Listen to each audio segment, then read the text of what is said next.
काम में जो आगे बढ़ता है उसको संकट पहले आता है उसके सामने। हाँ, लेकिन एक बात और बताए, धर्म पे चलने वाला, धर्म को कराने वाला, धर्म को मानने वाला, उसको कष्ट मिलता है, लेकिन अंत में विजय उसी की होती है जो सद्मार्ग पे चलता है, धर्म को पकड़ता है। आपके भारत भूमि में अनेक अनेक दानवीर हो गए, जिनका नाम आज हम आप लोग गाते घूमते हैं, अमर हो गया। जैसे कि महाराज हरिश्चंद्र हुए, आपके भारत भूमि के थे, कितना बड़ा उनका नाम था भाई। महाराज शिवी महाराज हुए, जो अपने शरीर को स्वयं में दान दे दिया कि जाओ मैं अपना शरीर दे रहा हूं, कितने बड़े दानी हो गए। ऐसे ही एक नाम आता है महाराज मौरध्वज का। महाराज मौरध्वज ऐसे वैसे राजा नहीं थे। महाराज मौरध्वज चक्रवर्ती सम्राट थे, अयोध्या के राजा थे। लेकिन अगर कहीं जा रहे होते हैं तो अगर भगवान का संकीर्तन हो रहा होता है, भगवान की कथा हो रही होती है, तो महाराज अपने रथ से उतरकर भगवान के संकीर्तन में, भगवान के भजन में लीन हो जाते थे भाई। क्योंकि किसी कवि ने कहा कि सत्य के मार्ग पे चलने वाले को कष्ट मिलता है, लेकिन अंत में विजय उसी की होती है।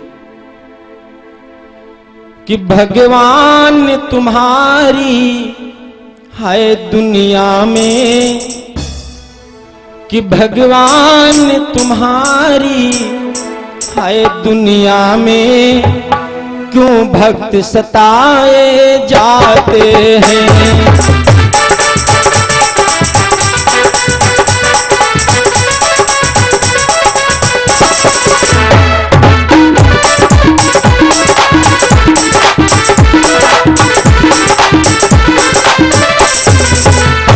भगवान तुम्हारी दुनिया में क्यों भक्त सताए जाते हैं। हर दीन दुखी के लोग सभी, हर दीन दुखी के लोग सभी आंसू से बहाए जाते हैं।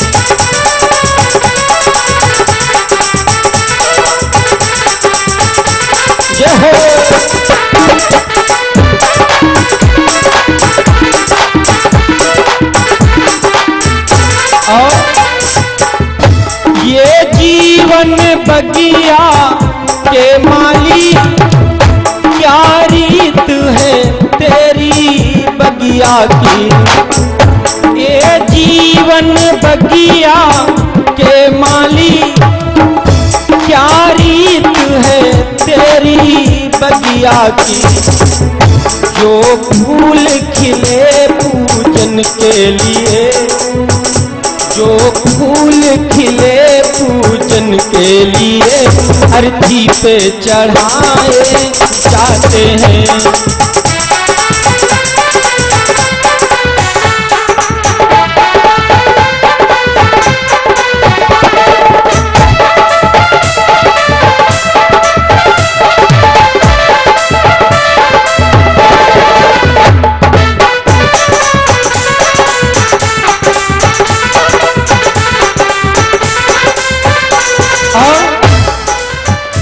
होती है बुराई की पूजा तेरी इस अंधी दुनिया में। होती है बुराई की पूजा तेरी इस अंधी दुनिया में। हर नेक बसर के आश प्रभु, हर नेक बसर के आश प्रभु मिट्टी में मिलाए जाते हैं।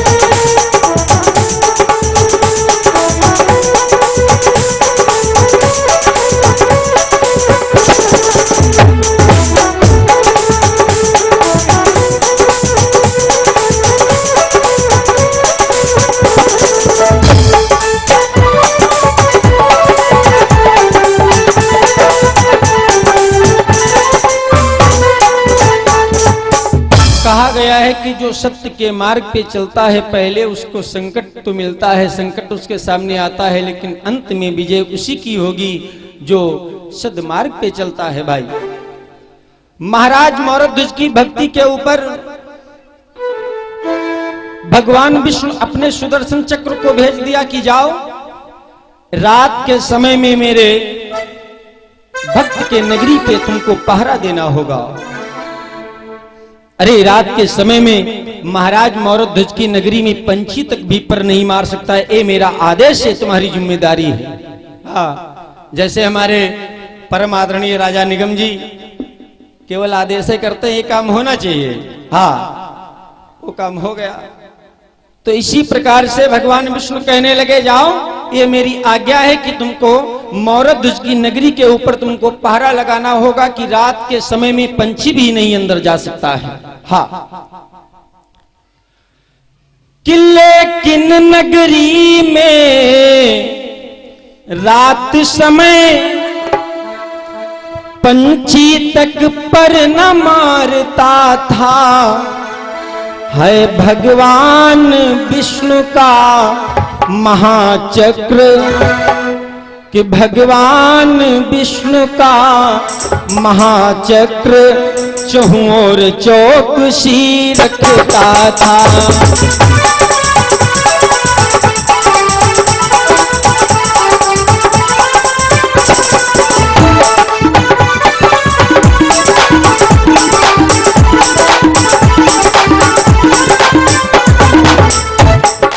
महाराज मौरध्वज की नगरी के ऊपर भगवान विष्णु का चक्र पहरा दे रहा है कि रात के समय में पंछी भी नहीं जा सकता अंदर। भाई हाँ, क्योंकि उनके भक्ति के शक्ति के बल पर आज भगवान को अपने चक्र को भेजना पड़ा। भक्ति में कितनी बड़ी शक्ति है भाई।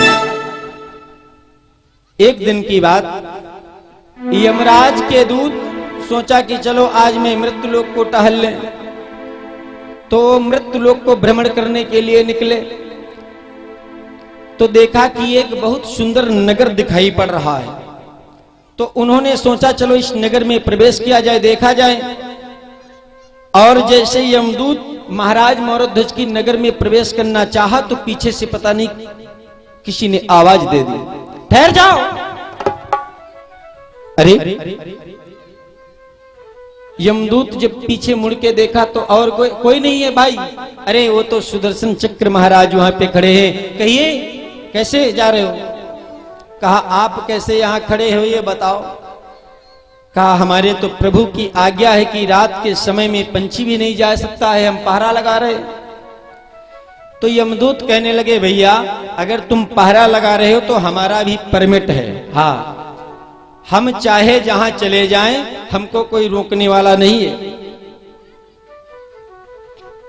महाराज सुदर्शन कहने लगे अगर तुम्हारे हिम्मत है तो आगे बढ़ के देखो, क्योंकि हमारे महाराज की आज्ञा है कि रात के समय में किसी को जाने नहीं देंगे, और तुम्हारी क्या औकात है जो तुम चले जाओ, जाओ अभी मैं तुमको काट के फेंक दूंगा।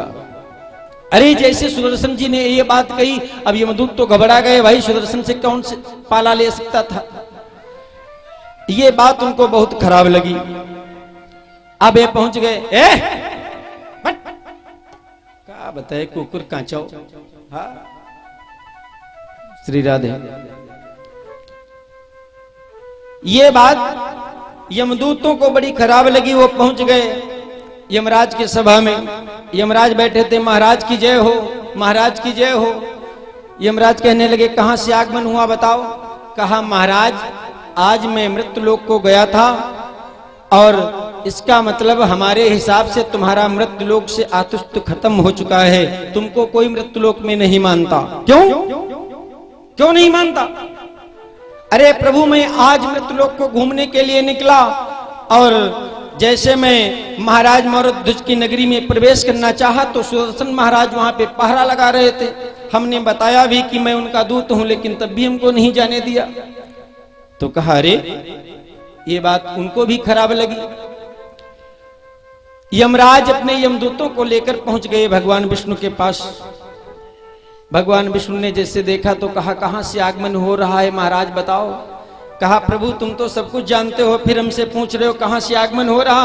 अरे तुम्हारा मौरध्वज कितना बड़ा भक्त हो गया है, जिसके भक्ति के शक्ति के बल पर आज तुमको सुदर्शन चक्र भेजना पड़ा। अरे तुम्हारे ऊपर कोई है नहीं, जो मन में आता है वो कर डालते हो।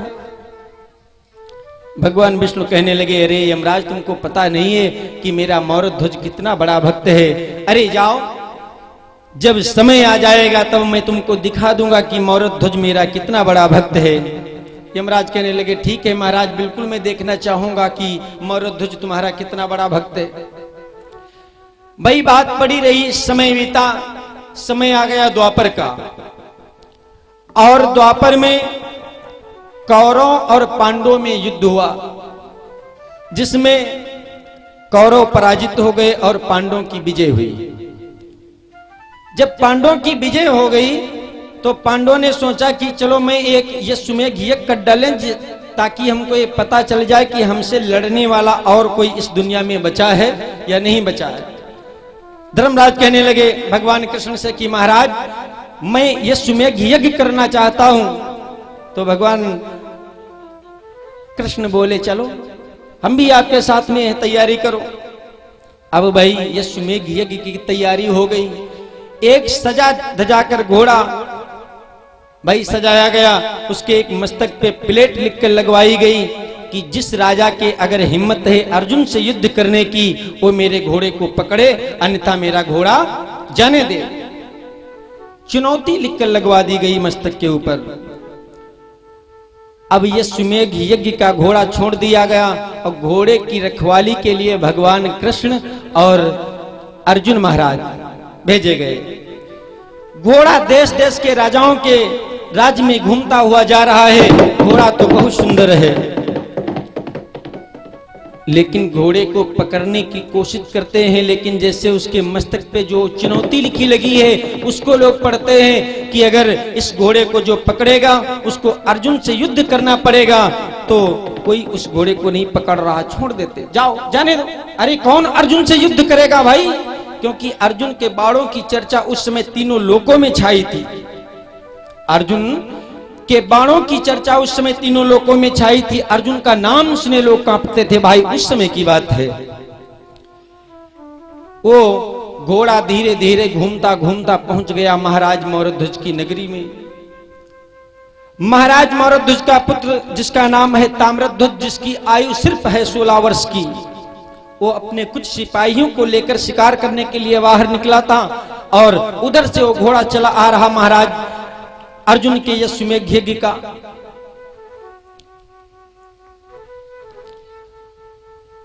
घोड़े को देखा, अरे घोड़ा तो बहुत सुंदर है, घोड़े को पकड़ लो। ताम्रध्वज ने आदेश किया, सिपाही आगे बढ़े, घोड़े को पकड़ने की कोशिश की, लेकिन जैसे उसके मस्तक पे वो चुनौती लिखी देखी कि अरे जो इस घोड़े को पकड़ेगा उसको महाराज अर्जुन से युद्ध करना पड़ेगा, तो सिपाही कांपने लगे। अरे कुंवर, ये महाराज अर्जुन के यज्ञ का घोड़ा है, इसको जाने दो, कौन अर्जुन से युद्ध करेगा। जैसे इतना कहा तो ताम्रध्वज मुस्कुराते हुए बोला, वाह तब तो तुम बहुत वीर बहादुर सिपाही लग रहे हो। हाँ, अर्जुन का नाम सुनते ही तुम डर गए, बहुत वीर बहादुर सिपाही लग रहे हो तुम, घोड़े को पकड़ लो, ये मेरी आज्ञा है, इसको पकड़ के बंधवा दो। अब भाई राजकुमार का आदेश सिपाही कैसे टाल सकते थे। घोड़े को पकड़ लिया गया, घोड़े को एक पेड़ के पास में बंधवा दिया गया। घोड़े की रखवाली करने के लिए महाराज अर्जुन और कन्हैया आए थे ना। अर्जुन महाराज का रथ आया, जैसे देखा कि अरे मेरे घोड़े को किसी ने बांध दिया, मेरा घोड़ा बंधा है, तो बड़ी जोर से आवाज लगाई, किसने बांधा मेरे घोड़े को। अरे जैसे अर्जुन की आवाज सिपाहियों के कानों में पहुंची तो सिपाही थर थर थर थर कांपने लगे। हाय, अब तो अर्जुन आ गए, मेरे प्राण नहीं बचेंगे। हाय, अब तो अर्जुन आ गए, मेरे प्राण नहीं बचेंगे। लेकिन सिपाही कुछ बोलते उससे पहले वो लड़का ही बोल पड़ा। कहिए महाराज। आप कौन हैं? मैंने बांधा इस घोड़े को।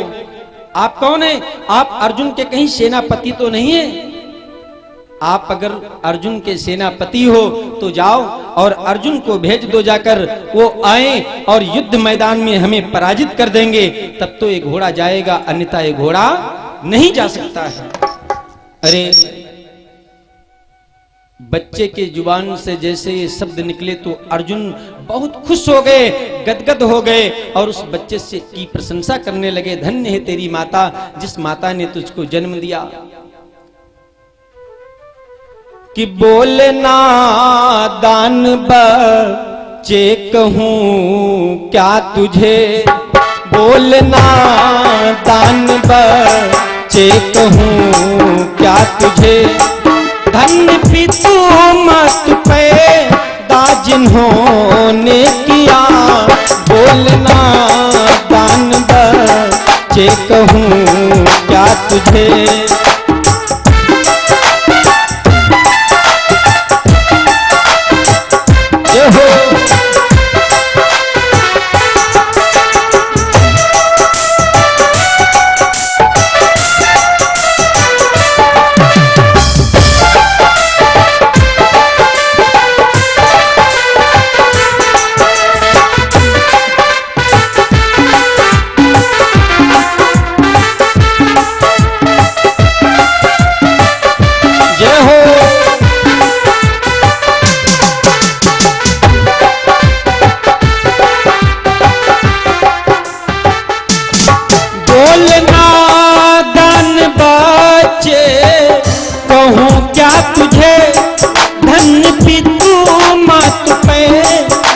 जिन्होंने किया विश्व में जो नशा हंस कोई कर सका, विश्व में जो नशा हंस कोई कर सका, ऐसा साहस का है तूने परिचय दिया, विश्व में जो नशा हंस कोई कर सका।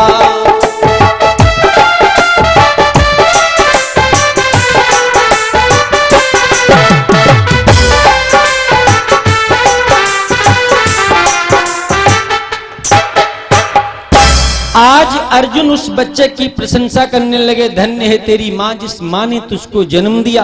अरे बेटा, हम तुम्हारी बहादुरी के ऊपर बहुत प्रसन्न हैं। जाओ, अगर तुम्हारी जगह पे और कोई वीर पुरुष होता तो अब तक उसका बदन में छलनी कर देता, लेकिन जाओ, तुम्हारी युद्ध करने की औकात नहीं है, अभी तुम छोटे हो। जाओ, तुमको मैं माफ कर रहा हूं। जितना अर्जुन प्रशंसा कर रहे हैं उतना वो बच्चा जैसे जले पे नमक लगा रहा हो। हाँ, वो बच्चा कहने लगा, महाराज आप हैं कौन? आप हमारी इतना प्रशंसा कर रहे हैं, इतनी प्रशंसा कर रहे हैं, आप हैं कौन? अरे आप अर्जुन के सेनापति हैं कि कौन है? तो कहा, बेटा हम अर्जुन हैं। और जैसे अर्जुन ने कहा बेटा हम अर्जुन हैं, तो बहुत जोर से हंसने लगा। वाह, अरे हम तो बहुत बड़ा नाम सुना था अर्जुन का, तो सोचते थे कि अर्जुन बहुत लंबे चौड़े होंगे, हमको तो लगता है तुम बिल्कुल कायर दिख रहे हो, क्योंकि जो वीर पुरुष होते हैं वो सोचा विचारी करते नहीं। जाओ, तुमको माफ कर दिया, नहीं लड़ना चाह रहा हो। अरे जितना अर्जुन प्रशंसा कर रहे हैं उतना वो ताम्रध्वज जैसे जले पे नमक लगा रहा हो। तो अर्जुन के क्रोध आ गया।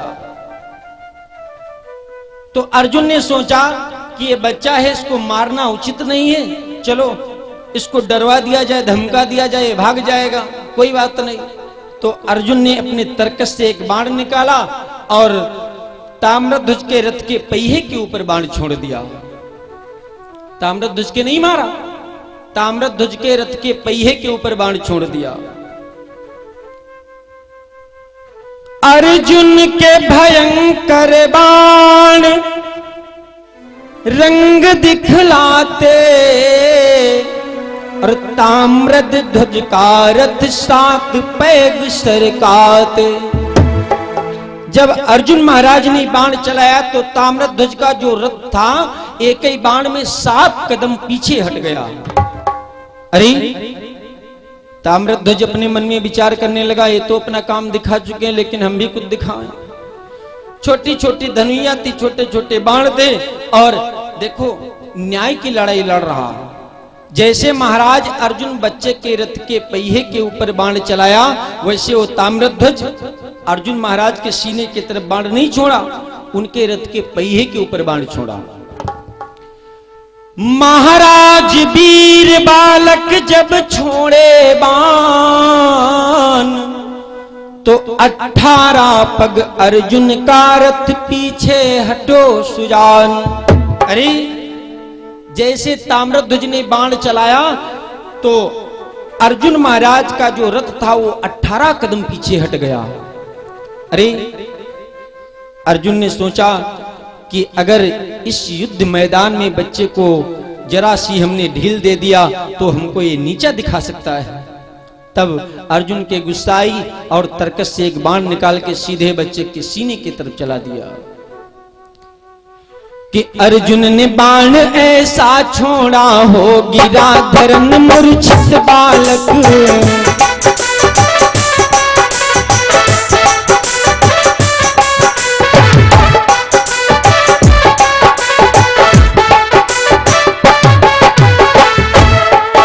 अर्जुन ने बाण ऐसा छोड़ा हो गिरा धरन मूर्छित बालक, पर यूं ही कुछ ही क्षणों बाद उठ खड़ा हुआ क्रोधित बालक।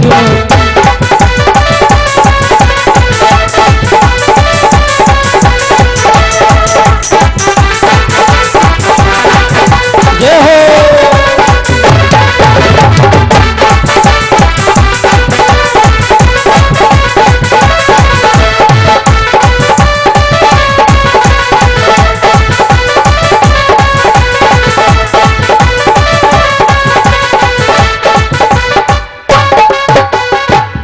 अर्जुन उस बच्चे के सीने के ऊपर जैसे बाण को छोड़ा, वो बाण सीधे जाके ताम्रध्वज के सीने में लगा और ताम्रध्वज मूर्छित हो गया। अर्जुन महाराज कहने लगे कन्हैया से, अरे कन्हैया ये रथ लेकर चलो, जहां पे घोड़ा बंधा है इसको खोल दो चलकर। भगवान कन्हैया मुस्कुराए, अरे वो तो मायापति थे, उनसे क्या छिपा था, उनके जान में तो सब कुछ हो रहा था। भगवान कन्हैया मुस्कुराते हुए बोले ठीक है मैं चल रहा हूं, और रथ को लेकर आगे बढ़े जहां पे घोड़ा बंधा था, और वहां तक केवल अर्जुन महाराज का रथ पहुंच पाया और पीछे से उनको आवाज सुनाई पड़ी, ठहर जाओ महाराज। अरे अर्जुन ने सोचा ये तो उसी बच्चे की आवाज लग रही है। अर्जुन ने जैसे पीछे मुड़ के देखा तो बच्चा होश में है, खड़ा हो गया है और अर्जुन के तरफ सीधे बाण को दिखा रहा। अर्जुन संभल जाओ। हाँ, अर्जुन सोचने लगे मन में, चलो लाओ अपना धनुष बाण उठाएं उठाएं, और जब तक अर्जुन रथ में झुके वो उस बच्चे ने बाण छोड़ दिया और वो बाण आके सीधे अर्जुन महाराज के सीने में लग गया और अर्जुन महाराज रथई में बेहोश हो गए, गिर गए। लेकिन भगवान कन्हैया को कुछ नहीं पता। अब बाणों पे बाण, बाणों पे बाण, बाणों पे बाण छोड़ता जा रहा है। अर्जुन का बिल्कुल शरीर छलनी कर दिया, लेकिन भगवान कन्हैया को कुछ नहीं पता। कुछ देर बाद कन्हैया ने कहा, अर्जुन अरे बहुत देर से खड़े हैं, घोड़े को खोलो। लेकिन अर्जुन को जब होश हो तब तो घोड़े को खोले। भगवान कन्हैया जब पीछे मुड़ के देखा, अरे हाय मेरे सखा के प्राण नहीं बचेंगे, अरे मेरे सखा के प्राण नहीं बचेंगे, रथ को लेकर भाग पड़े। भगवान कन्हैया रथ को लेकर गए, 1-2 किलोमीटर नहीं भागे, हाँ 6 योजन रथ लेकर भाग गए। 1 योजन कहते हैं 4 कोस को। जब 4 कोस जमीन हम आप नाप लें, यानी 4 तियां 12 किलोमीटर जब हम आप चलें तब 1 योजन होता है, और 6 योजन लेकर रथ को भाग गए। तब पीछे मुड़ के देखा, हाँ ऐसा ना हो पीछे से पीछा कर रहा हो। है देखा जब प्राण सखा के नहीं बचने वाले, देखा जब प्राण सखा के नहीं बचने वाले।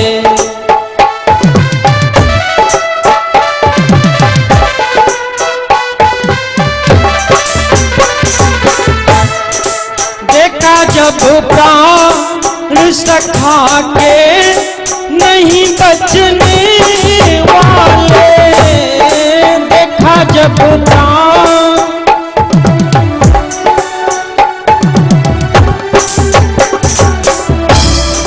रत भगा ले, रत भगा ले, रत भगा ले गए रण से तभी मुरली वाले। रत भगा ले गए रण से तभी मुरली वाले।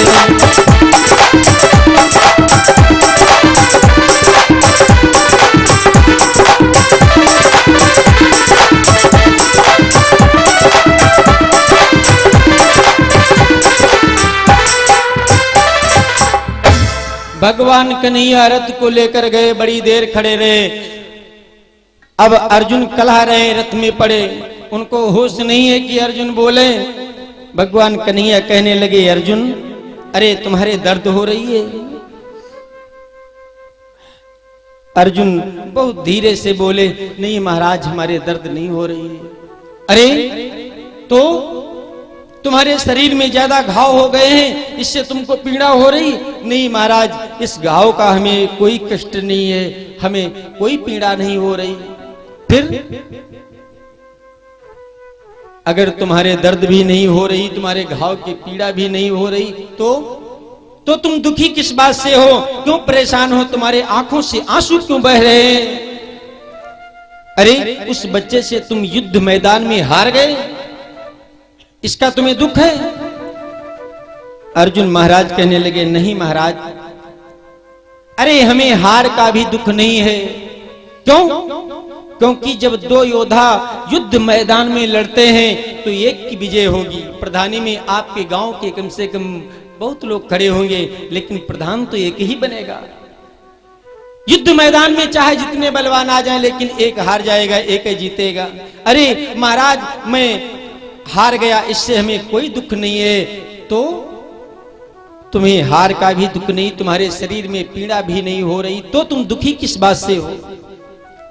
अर्जुन रोते हुए बोले, महाराज दुख तो हमें इस बात का है, अरे जिसके साथ में मायापति स्वयं हो, स्वयं ब्रह्म हो, और आपके होते हुए मैं उस बच्चे से हार गया, दुख तो इस बात का है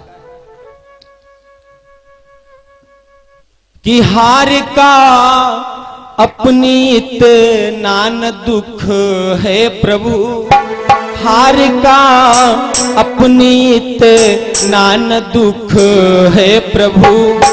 जितना आश्चर्य इस बात पर हो रहा, हार का अपनी इतना न दुख है प्रभु। जितना आश्चर्य इस बात पर हो रहा, हार का अपनी इतना न दुख है प्रभु।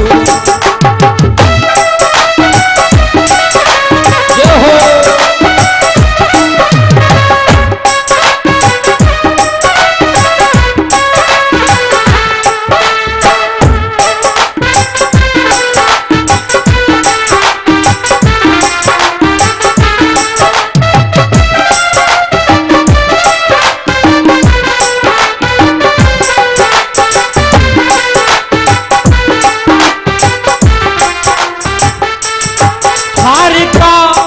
अपनी इतना न दुख है प्रभु, जितना आश्चर्य इस बात पर हो रहा।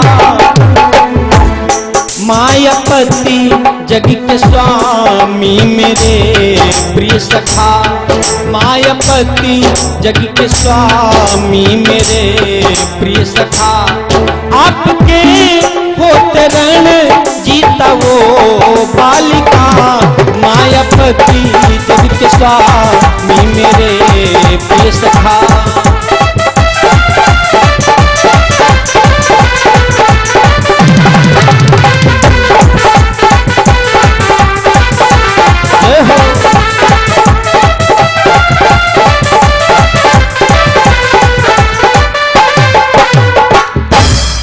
अर्जुन महाराज कहने लगे कि प्रभु हमें हार का कोई दुख नहीं है। अरे दो योद्धा जब युद्ध मैदान में लड़ते हैं तो एक की जीत होगी एक की हार होगी, लेकिन दुख महाराज इस बात का है कि आपके होते हुए मैं उस बच्चे से हार गया, इसका मुझे दुख है।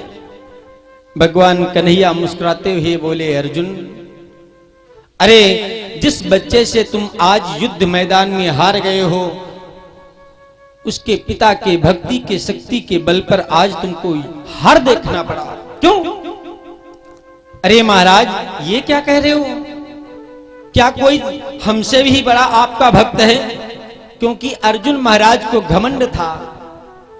भगवान कन्हैया अर्जुन महाराज का रथ हाँकते थे ना, भाई हम आपके वहां आवे और सुबह सुबह झाड़ू लगावे लगे तो आप सोचोगे कि महाराज तो हमारे बिल्कुल अधीन है। भाई अर्जुन को घमंड था कि भगवान कन्हैया मेरा रथ चलाते हैं, रथ हाँकते हैं, तो इसका मतलब हमसे बड़ा कोई भक्त इनका नहीं हो सकता। कहा प्रभु ये क्या कह रहे हो? भगवान कन्हैया कहने लगे, सुनो कि मैं भक्तों में भक्त मम उर में करूं निवास,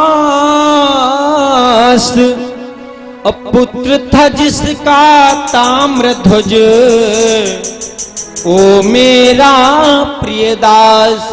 अरे जिसका वो बेटा है वो मेरा परम भक्त है। जब इतना कहा तो अर्जुन कहने लगे, महाराज हमको विश्वास नहीं होता है, आप ये क्या कह रहे हैं कि ऐसा न कहो श्याम में चरणन नवाम माथ, ऐसा न कहो श्याम में चरणन नवाम माथ।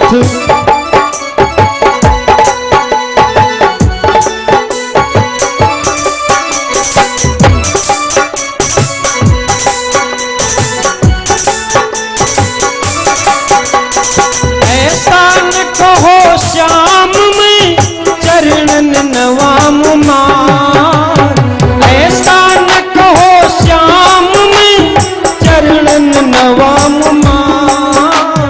मुझसे न बड़ा भक्त कोई आपका है ना, मुझसे न बड़ा भक्त कोई आपका है ना।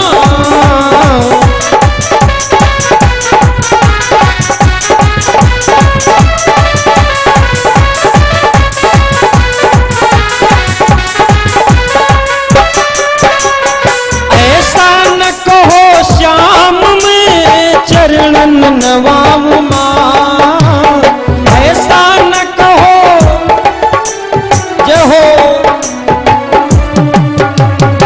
ऐसा न कहो श्याम में चरणन नवाम मां। मुझसे मुझसे मुझसे न बड़ा भक्त कोई आपका है ना, मुझसे न बड़ा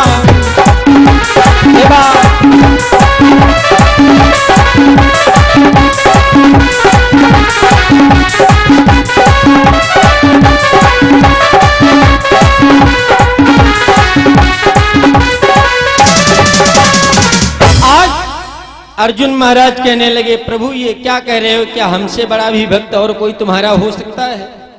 भगवान कन्हैया मुस्कुराते हुए बोले, अर्जुन तुम्हें व्यर्थ का घमंड है। हाँ, भगवान कन्हैया के गले में एक बैजंती माला पड़ी थी और उस माला को उतार के अर्जुन के सामने रख दिया कि अर्जुन उसको देखो। तो कहा महाराज देख तो रहे। तो कहा इसे नहीं अर्जुन, इसमें ये देखो कि कितने दाने हैं। तो अर्जुन कुछ सोच समझ नहीं पाए और एक एक दाना गिनने लगे, 1 2 3 4 5 6। महाराज इसमें तो 108 दाने। कहा अर्जुन सबसे छोटा वाला दाना कौन सा है? लेकिन अर्जुन तब भी समझ नहीं पाए क्या होने वाला है।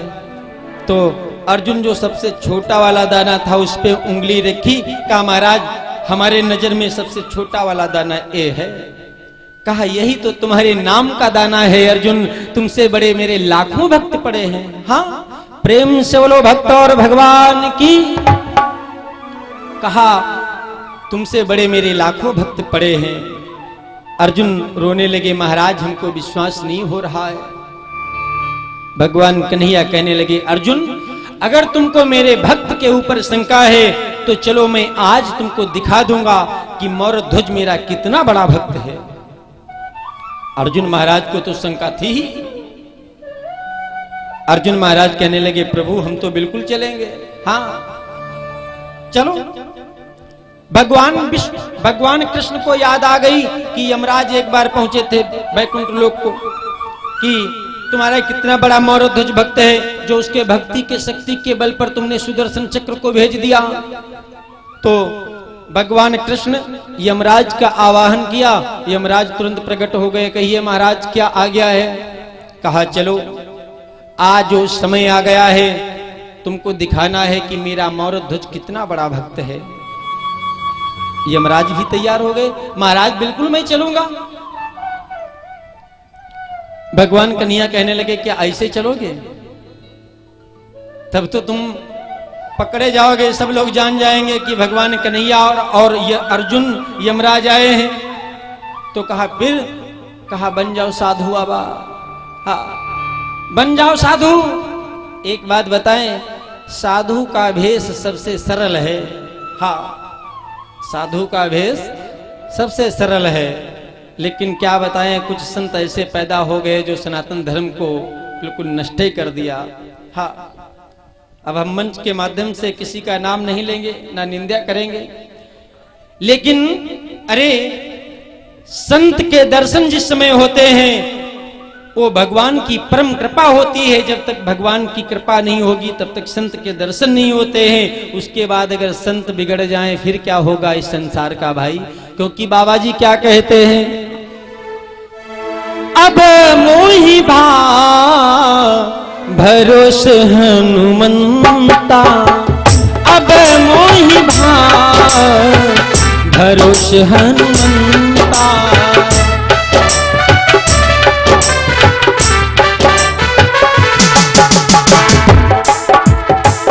अब मोहि भा भरोस हनुमंता, अब मोहि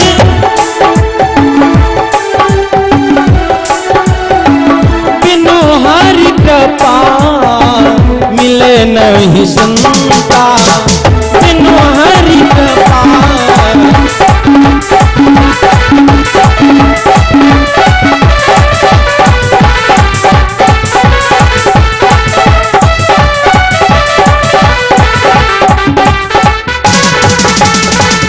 बाबा जी क्या कहते हैं, अब मोहि भा भरोस हनुमंता, और बिनु हरि कृपा मिले नहीं संता। अरे संत का भेष बहुत सरल है। संत पूजे जाते हैं लेकिन अपने मर्यादा को ध्यान रखना चाहिए भाई। आसाराम बापू हो गए, राम रहीम हो गए, एक अभी और जल्दी में पकड़ा गया था मिस्रिक में हमारे यहाँ बाबा रामपाल। हाँ अरे कैसे कैसे संत पैदा हो गए, सत्यानाश हुए ऐसे संतों का। कहा बन जाओ संत, साधु बन जाओ। तुरंत बन गए साधु। भगवान कन्हैया के गले में बैजंती माला पड़ी है, दंड कमंडल हाथ में है। और अर्जुन महाराज कहने लगे, महाराज हम क्या बने? कहा तुम भी बन जाओ साधु।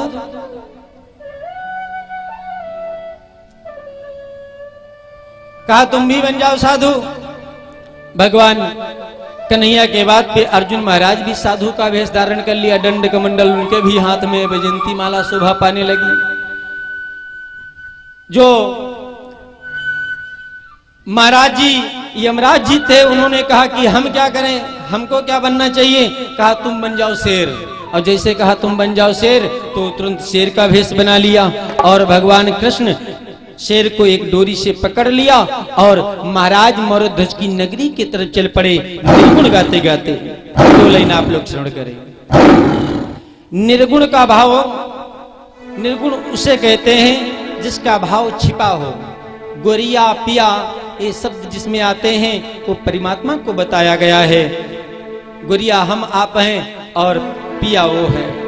उसे निर्गुण के भाव में 2 लाइन आप लोग श्रवण करें। साधु निर्गुण भाव गाते गाते महाराज मौर्यध्वज की नगरी की तरफ चल पड़े। कि सारी उम्र तोरी नहीं हर मां बीती, कि सारी उम्र तोरी नहीं हर मां बीती, ससुर लिया मां राम जाने का होई हो, ससुर लिया मां राम जाने का होई। जय हो।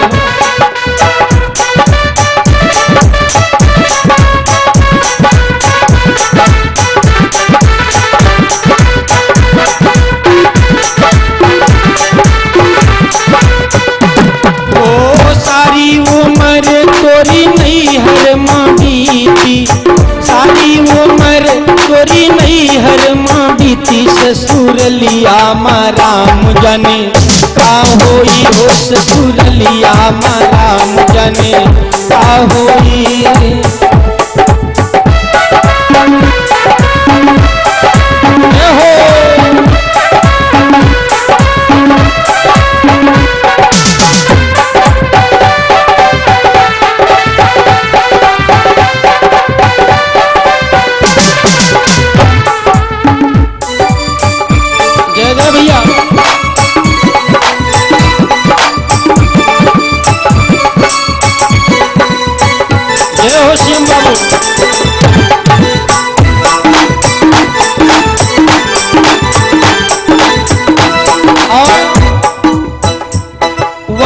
परमात्मा ये सुंदर काया हमको आपको दिया, बिल्कुल कोरा, लेकिन हम आप इसको सलामत नहीं रख पाए।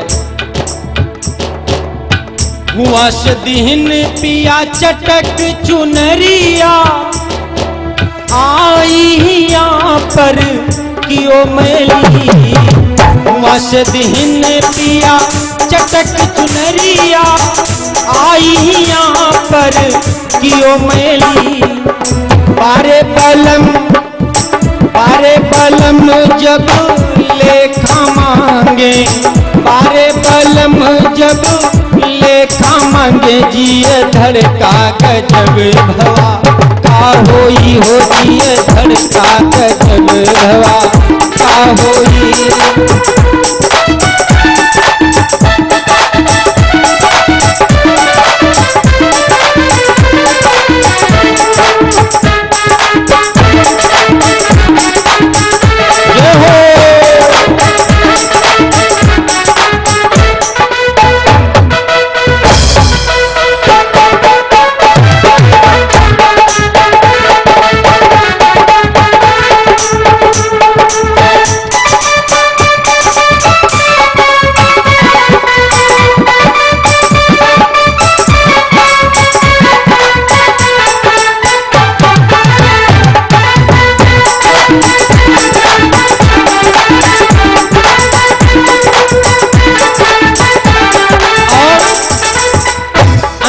में कहना है,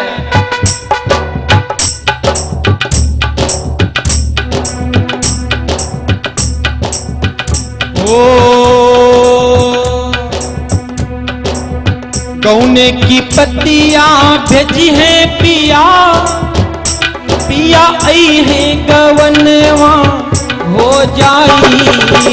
गौने की पत्तियां भेजी है पिया, पिया आई है गवनवा हो जाई।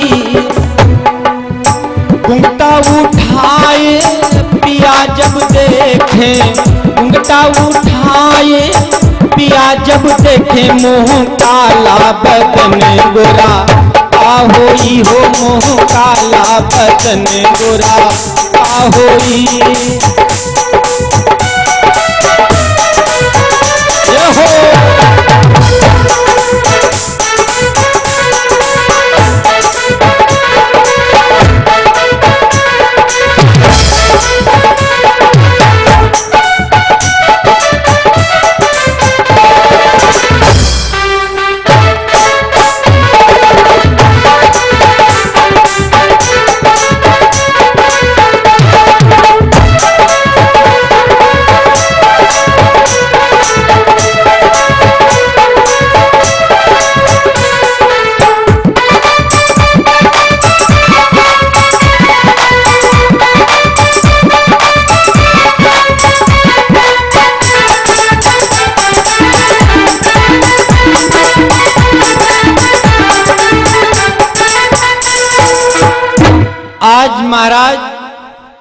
कन्हैया और अर्जुन साधु का वेश बना लिया और शेर को एक डोर से पकड़ लिया और निर्गुण भजन गाते गाते महाराज मौरध्वज की नगरी की तरफ चल पड़े।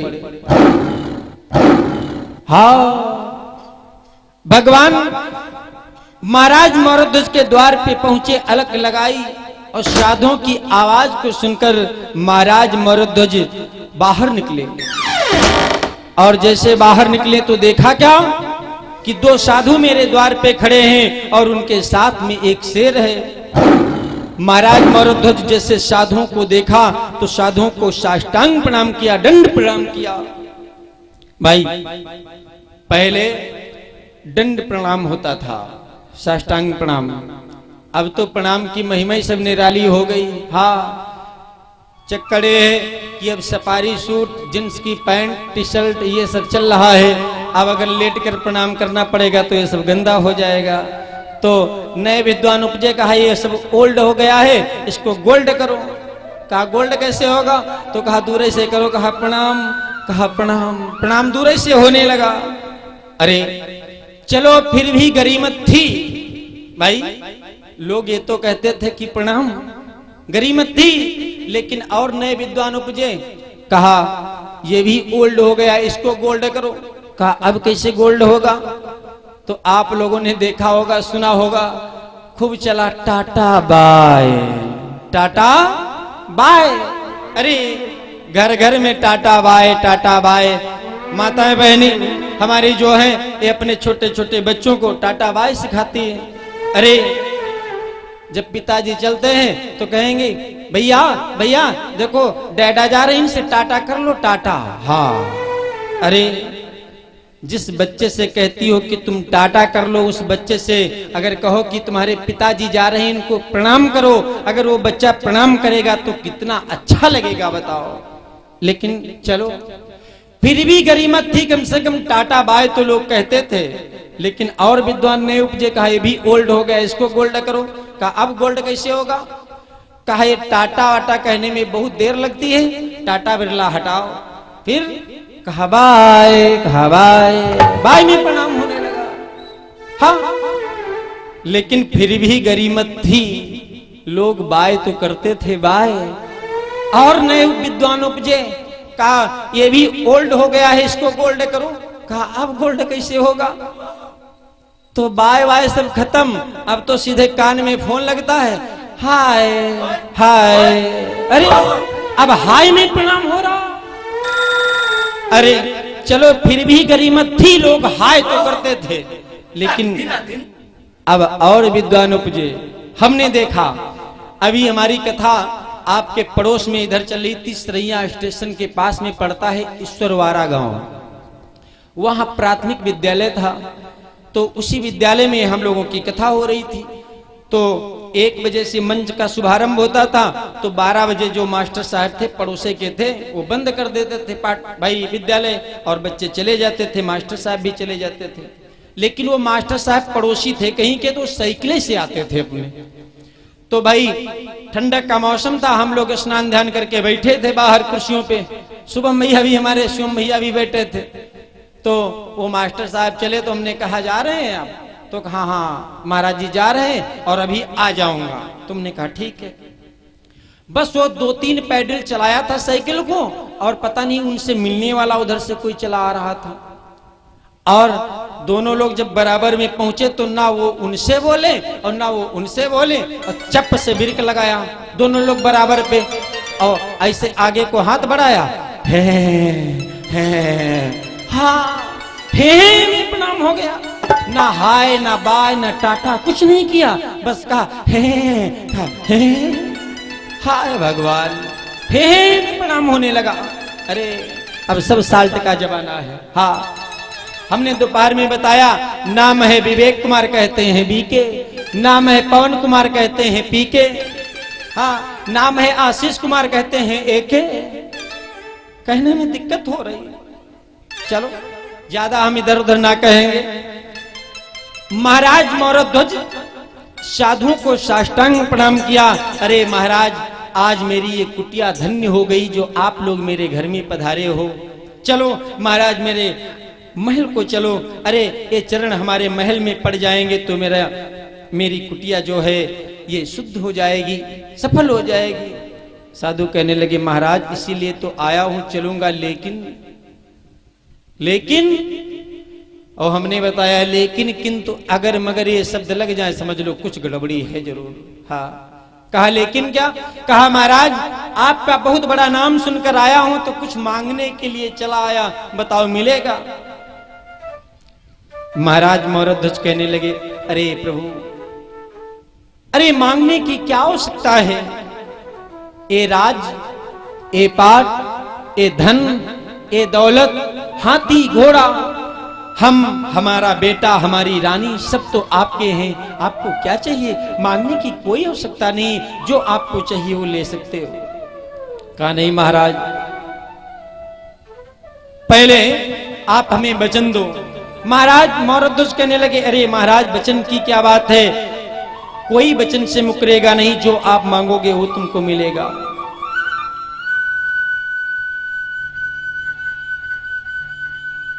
साधु ने कहा पहले तुम तिरवाचा करो, वचन दो।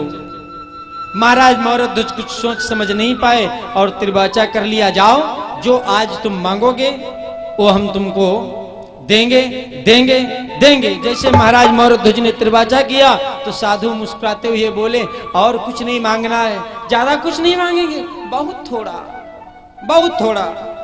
अरे महाराज क्या मांगोगे बताओ? कहा मांगना यह है कि हमारा जो ये शेर है हमारे साथ में, ये 3 दिन हो गए इसको भोजन नहीं मिला है, आप इसको भोजन करवा दो। महाराज मौरध्वज कहने लगे प्रभु, अरे एक शेर के भोजन के लिए तुमने मुझसे तिरवाचा करवा लिया, अरे कितने मन मांस खाएगा, काहे का मांस खाएगा? जितने मन मांस खाए बताओ उतने मन मांस में मंगवा दो। साधु मुस्कुराते हुए बोले नहीं, अरे यही तो बात है, हर चीज का हमारा शेर मांस नहीं खाता। हाँ तो काहे का मांस खाएगा? साधु ने कहा सुनो कि यदि अपने कोई है बेटे को करके 2 खंड गिराएगा,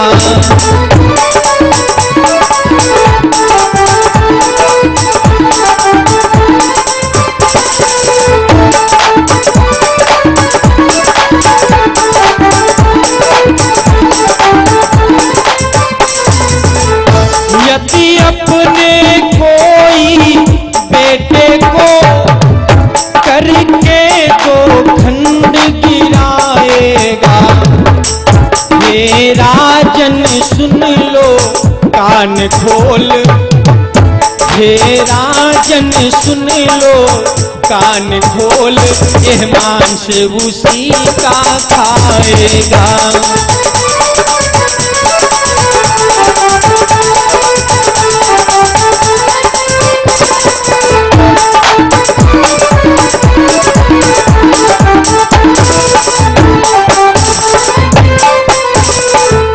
साधु कहने लगे महाराज आपने तिरवाचा दे दिया और ये हमारा शेर जो है हर चीज का मांस नहीं खाता। अरे महाराज काहे का खाएगा? तो कहा अगर तुम्हारे कोई बेटा हो अपने बेटे को बीच से फाड़ दो और दाहिना अंग मेरे शेर को खिला दो, तब तो मेरा शेर ये भोजन करेगा, अन्यथा भोजन नहीं करेगा। अरे महाराज मौरध्वज जैसे बेटे का नाम आया तो बिल्कुल उनके जैसे सन्नाटा छा गया हो शरीर के ऊपर। हाँ महाराज मौरध्वज कहने लगे प्रभु अरे हमारा बेटा अभी बहुत छोटा है, हमारे बेटे के आधे अंग में तुम्हारे शेर का भोजन नहीं हो पाएगा, तुम्हारा शेर जो है वो छकेगा नहीं महाराज। अरे और चाहे का बताओ उतनी मन में मांस मंगवा दो। अर्जुन महाराज कहने लगे अरे चलो ये क्या भोजन करवाएगा? हमने बहुत लोगों को देखा वचन दे दिया लेकिन वचन से मुकर गए। अरे चलो कोई दूसरा द्वार देखते हैं। और जैसे साधु वापस हुए तो महाराज मौरध्वज रोते हुए बोले महाराज अरे मैं अपने वचन से नहीं मुकर रहा हूं, अरे मैं अपना वचन पूरा करूंगा लेकिन थोड़ा हमें मोहल्लत दे दो, समय दे दो, क्योंकि बेटे पे पिता से ज्यादा माता का हक होता है। अरे ये बात उसके माँ को तो नहीं पता है, हम उसकी माँ से सलाह ले ले और विश्वास रखो प्रभु कि आपका वचन पूरा होगा जो मैंने कहा है। साधु ने कहा ठीक, जाओ। अरे जाना है तो जल्दी जाओ, क्योंकि हमारा 3 दिन से शेर भूखा है, भूख के लिए तड़फ रहा है, मर जाएगा। साधुओं की आज्ञा को पाकर आज महाराज मौरध्वज महारानी के रनिवासों की तरफ चल पड़े। चलते चलते जब रनिवास में पहुंचे, जैसे महारानी ने देखा कि अरे महाराज आ गए, महाराज आ गए, तुरंत खड़ी हो गई, गंगा जल लेकर आई, चरणों तक पान किया, चरण धुलकर। लेकिन महाराज मौरध्वज के चेहरे के ऊपर उदासी छाई थी और महारानी ने जैसे महाराज के मुख की तरफ देखा तो तुरंत पहचान गई। अरे महाराज, कभी जब आप आते थे तो तुम्हारे चेहरे के ऊपर उदासी नहीं छाई थी, आज क्या हो गया, आज तुम उदास क्यों हो, बताओ। महाराज मौरध्वज अपने मन में विचार कर रहे हैं कि मैं बता दूं जिस लिए आया हूं, लेकिन आत्मा मना कर रहा है। आत्मा मना कर बार बार मना कर देती है कि अरे राजन ये नहीं करना, क्योंकि तुम्हारी कोमल दिल वाली ये रानी है, ये बर्दाश्त नहीं कर पाएगी।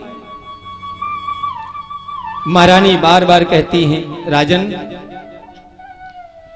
कि ऐसी विपत क्या आई जो मुख पे उदासी छाई, बतलाओ मेरे स्वामी, बतलाओ मेरे स्वामी। ऐसी विपत क्या आई मुख पे उदासी छाई, बतलाओ मेरे स्वामी, बतलाओ मेरे स्वामी।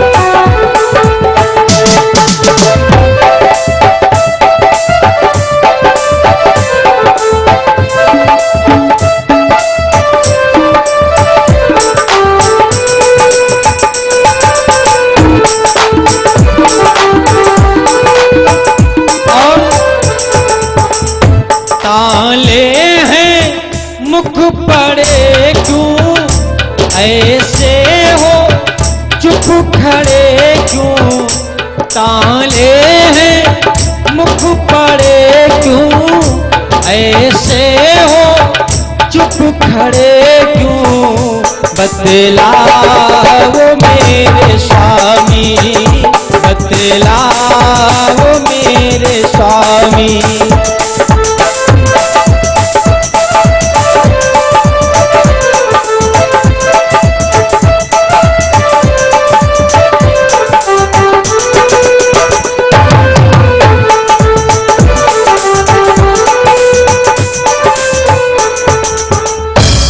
महारानी कहने लगी प्रभु आज क्या हो गया है, तुम्हारे चेहरे पे ऐसी उदासी क्यों छाई है। महाराज मौरध्वज बताना चाह रहे हैं, लेकिन हृदय बार बार मना कर रहा है, राजन ऐसा मत करना। हाँ, महाराज मौरध्वज कहने लगे मैं क्या बताऊं, कुछ बता नहीं पा रहा हूं, ऐसी विपत्ति आ गई है जो हमारा हृदय बार बार मना करता है, हम बताने से विफल हो रहे।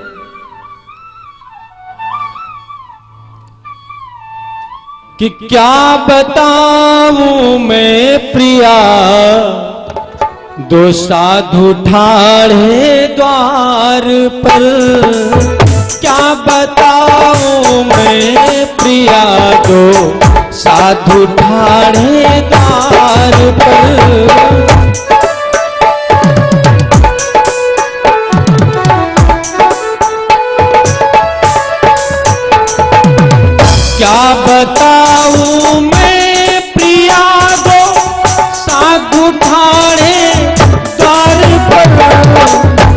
बताऊं मैं प्रिया को साधु ठाणे द्वार पर, मांगना मांगा नहीं, मांगना मांगा नहीं, मांगा है प्रिय मेरा जिगर, मांगना मांगा नहीं, मांगा है प्रिय मेरा जिगर।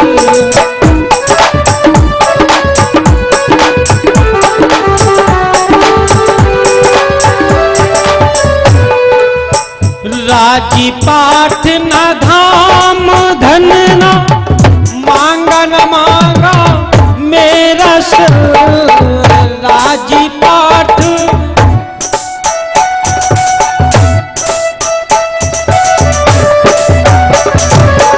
राजी पाठ न धाम धन मांगा न मांगा मेरा सर, शेर के भोजन को मांगा, शेर के भोजन को मांगा, हे प्रिय तेरा ललन, शेर के भोजन को मांगा, हे प्रिय तेरा ललन।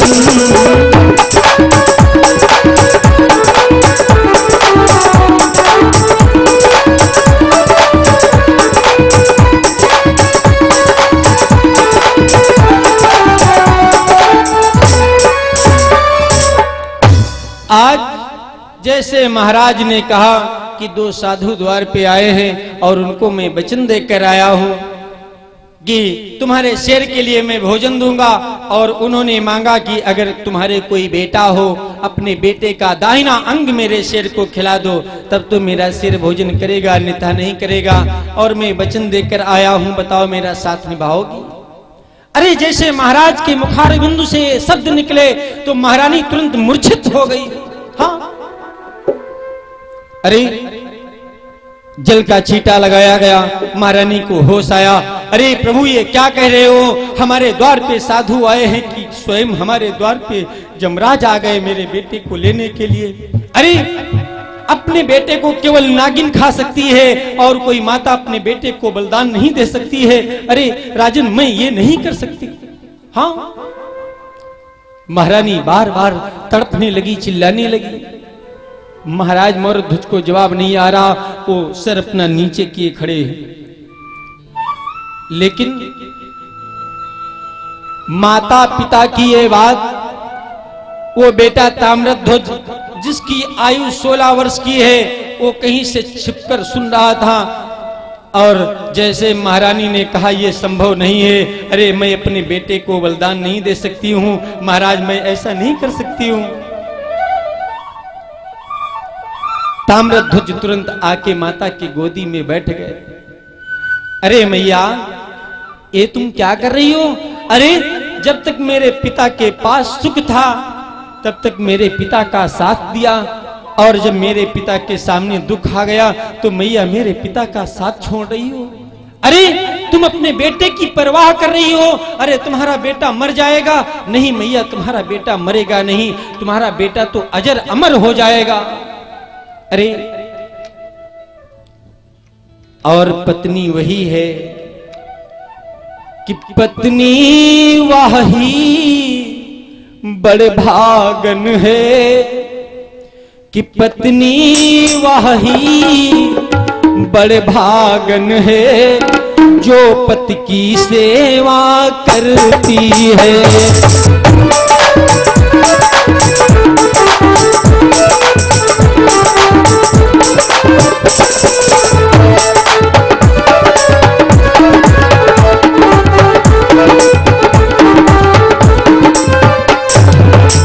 पत्नी वही बड़ भागन है, जो पति की सेवा करती है।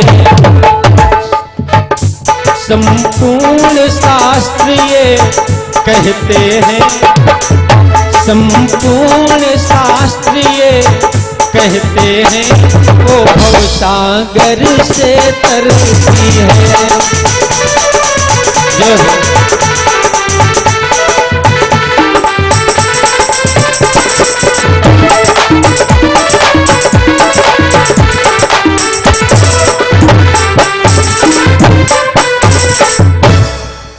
पत्नी वही बड़ भागन है जो पति की सेवा करती है। संपूर्ण शास्त्र ये कहते हैं वो भव सागर से तरती है। अरे मैया ये तुम क्या कह रही हो? अरे अपने पुत्र मोह में फंस रही हो, तुम्हारा बेटा नहीं मरेगा। कि मेरे प्यारे पिता भोली माता मेरी इस घड़ी मोह ममता का त्यागन करो। मेरे प्यारे पिता भोली माता मेरी इस घड़ी मोह ममता का त्यागन करो। मेरे प्यारे पिता भोली माता मेरी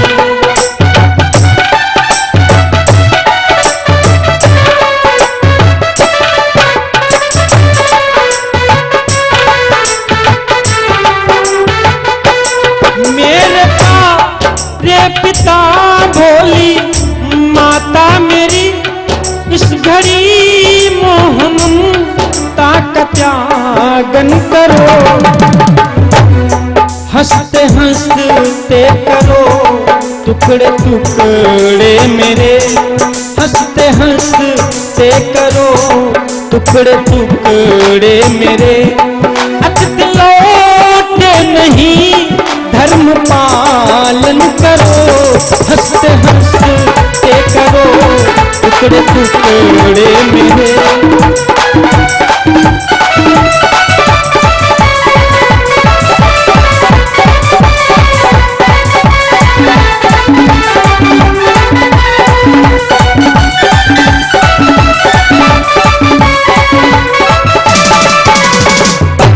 आज महाराज ताम्रध्वज कहने लगे मैया आज पुत्र मोह में मत फंसो।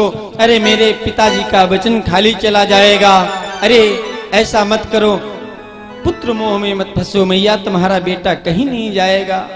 जब ताम्रध्वज बार बार समझाने लगे तो महारानी अपने हृदय पे पत्थर को रखकर आज तैयार हो गई।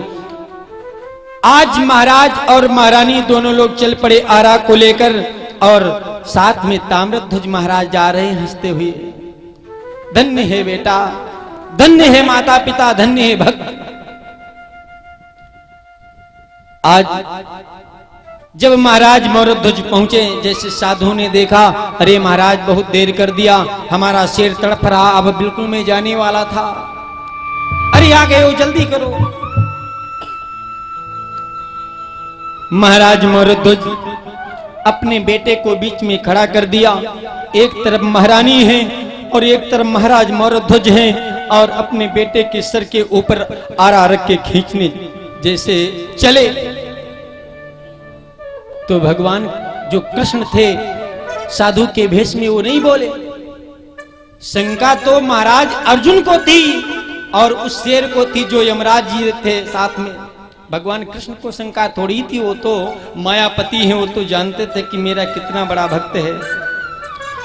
अर्जुन महाराज कहने लगे ठहर जाओ महाराज, तुम और तुम्हारी पत्नी और तुम्हारा बच्चा 3 लोग हो और तीनों लोगों के अगर किसी के आंख से अगर आंसू आ गए तो ये मांस बेकार हो जाएगा और तुम्हारा वचन भी खाली चला जाएगा, क्योंकि शेर हमारा मांस नहीं कर सकता। हाँ कि तुम रानी चलाओगे जब पुत्र सर आरा, तुम रानी चलाओगे जब पुत्र सर आरा।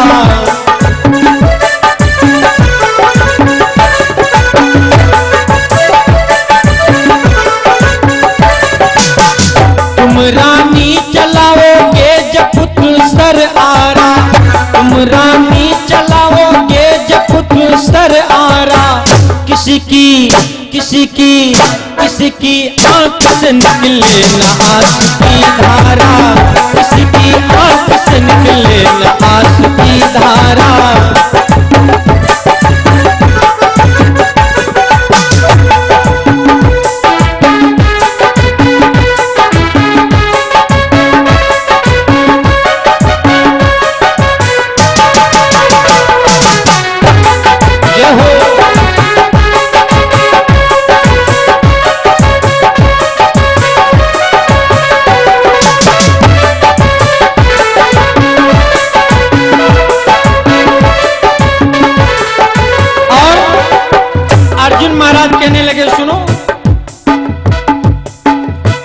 निकले आंसू तो शेर मांस नहीं खाएगा, निकले आंसू तो शेर, निकले आंसू तो शेर मांस नहीं खाएगा, भूखा लौटेगा शेर तेरा बचन जाएगा, भूखा लौटेगा शेर तेरा बचन जाएगा।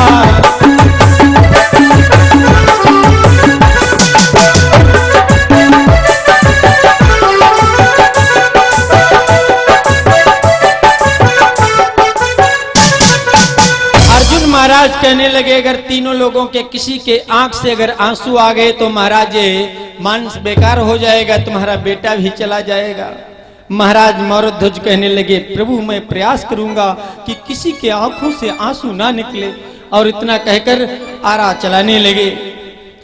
देखते देखते अपने बेटे को दो भाग में फाड़ दिया और दाहिना भाग शेर के आगे डाल दिया, और शेर के आगे जैसे दाहिना भाग डाला गया तो शेर नंगूच के उस मांस को खाने लगा। भाई अरे धन्य है माता पिता जिसके बेटे को सामने देख रहे हो कि मेरे बेटे को हाय शेर खा रहा है, अरे वो कैसे खड़े हो सकते हैं, आंखों से आंसू नहीं आए। लेकिन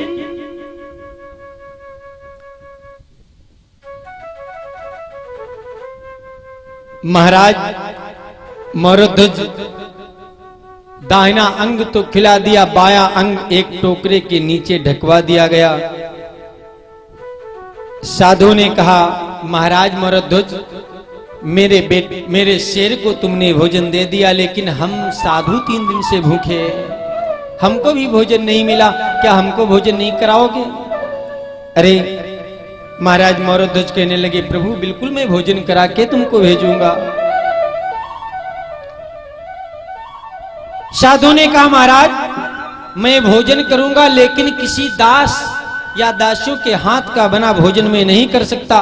अरे तुम्हारी पत्नी ये महारानी स्वयं अपने हाथों से भोजन को बनाएंगी तभी मैं भोजन करूंगा, अन्यथा मैं भोजन नहीं करूंगा। साधु की आज्ञा को मानकर आज महाराज मौरध्वज और महारानी रनिवासों को गए, स्नान ध्यान करके भोजन को बनाया।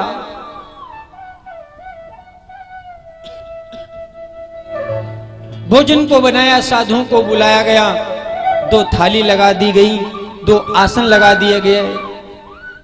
महाराज मौरध्वज कहने लगे प्रभु भगवान का भोग लगाकर प्रसाद पाओ। साधु ने कहा ना मैं ऐसे प्रसाद कैसे पालूं, अरे तुम लोग मेरे साथ में नहीं पाओगे। बताओ जिसका बेटा चला गया हो क्या उसके मुख में भोजन जाएगा? नहीं जाएगा। लेकिन साधु जब कहने लगे कि मैं अकेले भोजन नहीं कर सकता हूं, तुम भी मेरे साथ में भोजन करो, तो साधु की आज्ञा को मानकर आज महाराज मौरध्वज 2 थाली और लगवाई, एक अपनी एक अपनी महारानी की। महाराज कहने लगे प्रभु अब तो 2 थाली और लग गई, अब तो भगवान का भोग लगा के प्रसाद को पालो। साधु ने कहा ना अब भी मैं नहीं पाऊंगा। महाराज अब क्यों नहीं पाएंगे, अब कौन सी दिक्कत है? कहा अरे कोई अपने बेटे को बुलाओ, वो भी तो मेरे साथ में भोजन करे। महाराज मौरध्वज कहने लगे प्रभु अब मेरे कोई बेटा नहीं है, हमारे एक ही बेटा था, जिस बेटे को भी फाड़ के 2 भाग में तुम्हारे शेर को भोजन दे दिया, अब तो मेरे कोई बेटा नहीं है। जैसे महाराज मौरध्वज ने ये कहा तो साधु अपनी अपनी थाल को छोड़ के खड़े हो गए। अरे कहो ये बता दिया कि अब इसके कोई दूसरा बेटा नहीं बचा, ये तो निर्वंशी हो गया, और हम लोग वैष्णव हैं, निर्वंशी के घर में भोजन नहीं कर सकते, चलो। अरे जैसे साधु थाल छोड़ के खड़े हुए, अभी तक तो राजा रानी कोई नहीं रोए, लेकिन जब साधु खड़े हो गए तो महारानी जानती है कि मेरा बेटा इस दुनिया में नहीं है, लेकिन वो चीख चीख कर पुकारने लगी हाय मेरे बेटा आ जाओ। अरे पहले तुम थे तो अपने पिता का वचन बचा लिया, लेकिन अब तो तुम्हारे द्वार से तुम्हारे घर से साधु भूखे जा रहे हैं। महारानी जानती है कि मेरा बेटा नहीं है, लेकिन तब भी अपने बेटे को पुकारने लगी कि आजा आजा मेरे लाल, आजा तुझको माँ पुकारे, आजा आजा मेरे लाल, आजा तुझको माँ पुकारे, आजा आजा मेरे लाल, आजा तुझको माँ पुकारे, आजा आजा।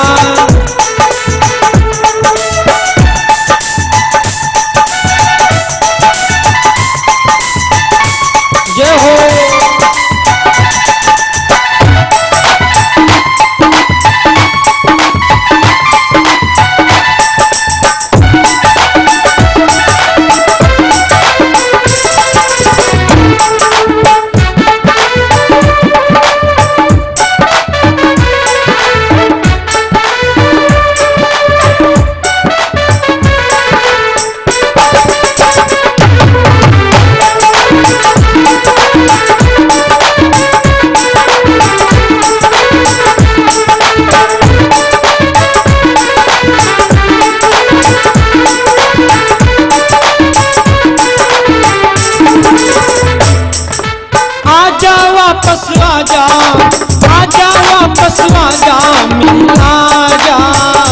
मेरे लाल, आजा तुझको माँ पुकारे, आजा आजा मेरे लाल, आजा तुझको माँ पुकारे, आजा आजा।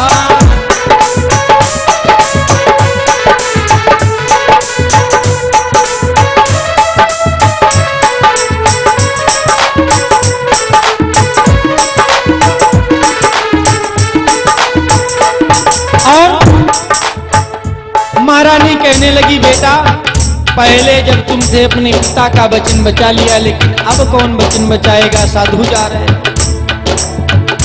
तूने अपने पिता को समझाया, तूने ही मुझको धीरज बंधाया, तूने अपने पिता को समझाया, तूने ही मुझको धीरज बंधाया, तू कहाँ, तू कहाँ, तू कहाँ हो मेरे लाल, आजा तुझको माँ पुकारे, आजा आजा मेरे लाल, आजा तुझको माँ पुकारे, आजा आजा।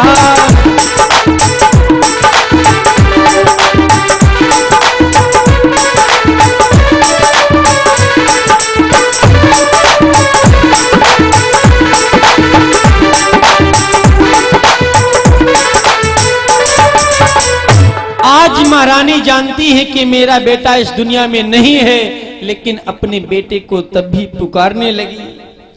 और जब साधु ने ये भाव देखा, अर्जुन जिनको शंका थी, तो अर्जुन रोने लगे, भगवान कन्हैया से कहने लगे, प्रभु अब परीक्षा हो गई है, इससे ज्यादा परीक्षा मत लो, क्योंकि हम अब देख नहीं पाएंगे, अरे इनके कष्ट दूर कर दो।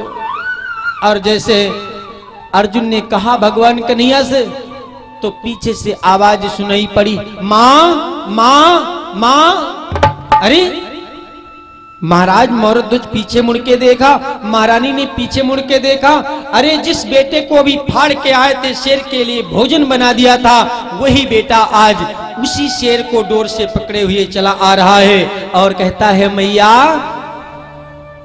अरे जब पीछे मुड़ के दृष्टि को देखा तो चकित हो गए।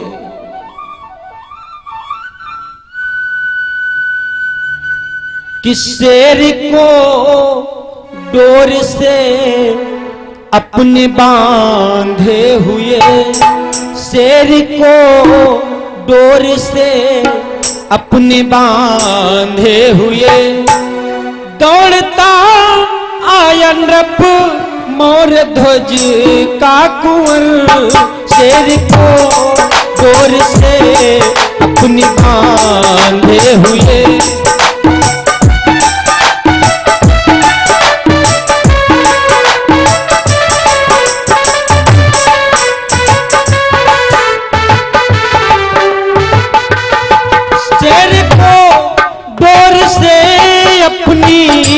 कांधे हुए दौड़ता आया नृप मोर ध्वज काकू। आते ही आंसू पोंछे पिता माता के, आते ही आंसू पोंछे पिता माता के। जय कुंवर की हो जय, प्रणाम करो। और जैसे वापस मुड़े तो देखा कि साधु गायब। हाँ, साधु नहीं है। साधुओं के जगह पे कौन खड़ा है? भगवान कृष्ण और अर्जुन महाराज खड़े हैं। महाराज की जय हो, महारानी की जय हो, कुंवर की जय हो, जय जयकार होने लगी। और फिर पीछे मुड़ के देखा तो शेर भी गायब हो गया। शेर भी नहीं, शेर के जगह पे यमराज खड़े हैं। महाराज की जय हो, महारानी की जय हो, कुंवर की जय हो। अरे भगवान कन्हैया कहने लगे, राजन आज हम तुम्हारे ऊपर बहुत प्रसन्न हैं। जो कुछ तुमको मांगना हो मांग लो, हम तुमको देने के लिए तैयार हैं। महाराज मौरध्वज कहने लगे, प्रभु अरे क्या भिखारियों से क्या भीख मांगी जाती है? अभी थोड़ी देर पहले हमारे द्वार पे आप आए थे, भिक्षा मांग रहे थे, अपने लिए भोजन की व्यवस्था मांग रहे थे, शेर के भोजन की व्यवस्था मांग रहे थे। अब तुमसे हम क्या मांगे? भगवान कन्हैया कहने लगे, नहीं हम तुम पर बहुत प्रसन्न हैं, जो कुछ मांगना हो मांग लो। महाराज मौरध्वज कहने लगे, प्रभु मांगना बस इतना है, क्योंकि ये द्वापर है और द्वापर के बाद कलयुग आने वाला है। और कलयुग में अपने भक्तों की ऐसे परीक्षा मत लेना, अगर ऐसे परीक्षा लोगे तो तुम्हारा अपमान हो जाएगा। भगवान कन्हैया ने कहा, ए मुझ तो ऐसा ही होगा। और महाराज मौरध्वज, महारानी और कुंवर भगवान का गुणगान करने लगे। 2 बार आप भी बोले साथ में कि जीवन है तेरे हवाले मुरलिया वाले, जीवन है तेरे हवाले मुरलिया वाले। आप लोग थोड़ा हाथ उठा करके रे हवाले मुरलिया, हमारे सबसे भैया आशीष भैया सही है। हाँ, जीवन है, जीवन है, जीवन है तेरे हवाले मुरलिया वाले, जीवन है तेरे हवाले मुरलिया वाले।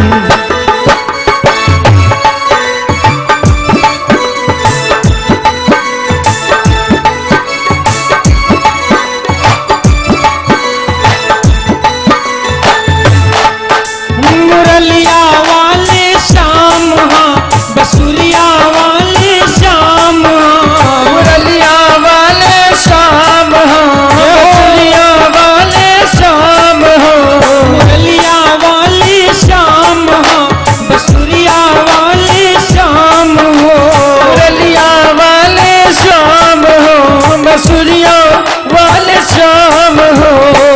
जीवन है, जीवन है, जीवन है तेरे हवाले मुरलिया वाले।